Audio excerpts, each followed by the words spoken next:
Today I am going to look at the Geissaspis cristata. This species occurs in three type of terrains in this west coast of India, and one of those terrain is roadside puddles and all. So I have located one, and then we will be looking at it.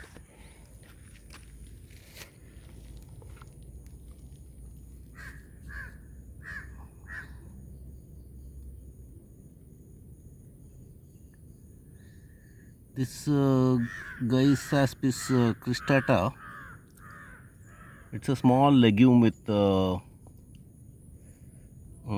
think four leaves in each four I think four parts to each leaf. Then it is a legume that is spreads nicely in the and forms a kind of a mat. Then apart from that, I tried growing it on this in terrariums and all, and it survives quite nicely as long as you provide sufficient sunlight. Now it has a very pretty little yellow flowers, and today it's a bit cloudy, and so they have all shut down. Those flowers, leaves and all are closed. But defining one way to identify this one is that those bracts of the flower, they have a kind of a collar kind of shape. Those round things what you see there. So that is one way of identifying them. Then this is a roadside with some traffic and all. Bikes and cars occasionally drive by, and then on the side it is occupied like a beautiful spread out. Then actually yesterday evening when I came, it's 5:30, these flowers had already closed. I came in the morning, again they were closed. It was too early. So the flowers open when the bright sunshine is there around 9 o'clock. They shut down for the day by 5 o'clock, 4 o'clock. If the sun is bright only, they open. Otherwise, this whole thing, all these leaves, they close off. And then the flower also closes off. So it has some little moving ability. Then it looks like this. This is a feature that I liked. It's quite pretty, and further it can spread very nicely along wherever there is water. So this is the border between the roadside and the puddle, and it's nicely entering there, and it spreads sideways like that. So if the traffic is not much, then it will steadily go and occupy that entire wet area.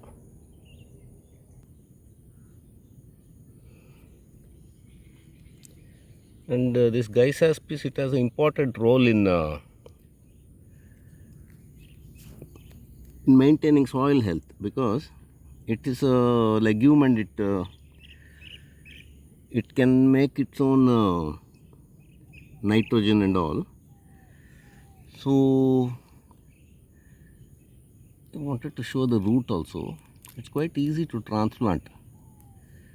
If you take a segment like this, this is that rotola, I think, that is also occurring here.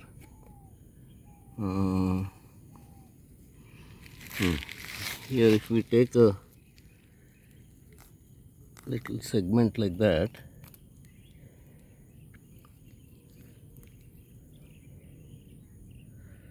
those roots and all, if you see carefully, you will notice some nodes, particularly in the more older roots.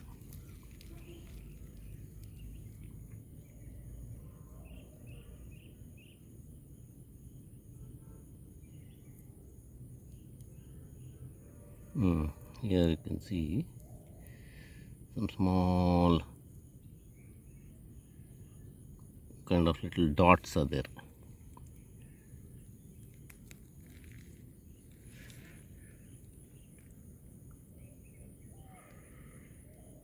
I think I have to get a bigger root.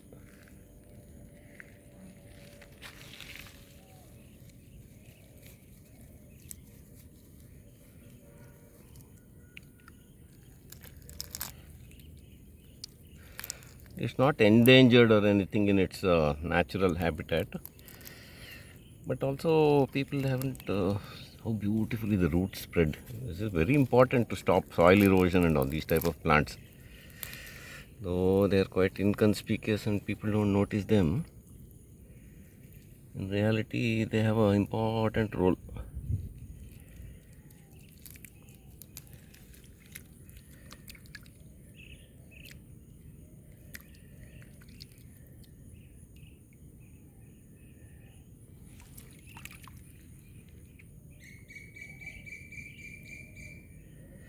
Anyhow, I'll take out a, you can see the nodes here.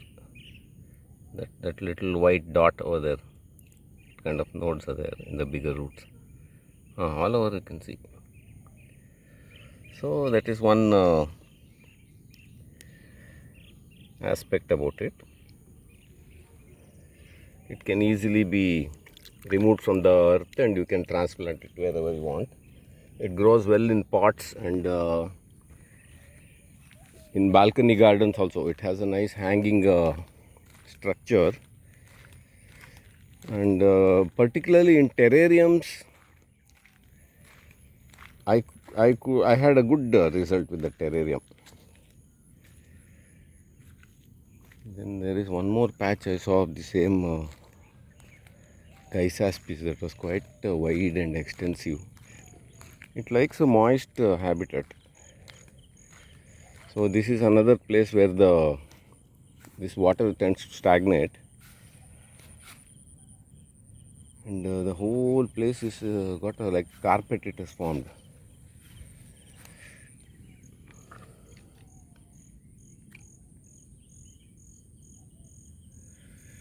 So this is a lot of little spiders are there, and flowers and all have shut down for the day, but you can see those bracts, and it can make a good lawn also if you are in a kind of a watery moist place. It's soft to walk on. Actually it's very cooling and nice and spongy also. So in waterlogged places it can be used as a native lawn material also. It doesn't become too big and all, and it hosts its own set of insect life, interesting little spiders and such creatures. Then I think in the lunch time around 11 o'clock 12 o'clock when the bright sun is there, these flowers can be seen. There's one spider here.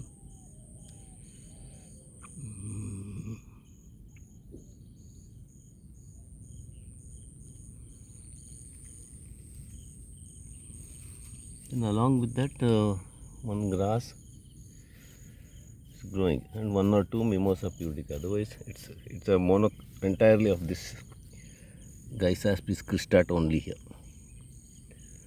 and it's quite a wide patch. You can see the change in the green color between there and here. Suddenly there is this is where the water large puddle, and that's the road. So extra water is coming in here, and here the car and bikes and all are not traveling much. So it has grown about some 2 inches, 1 or 2 inches of depth is there. It's still moist.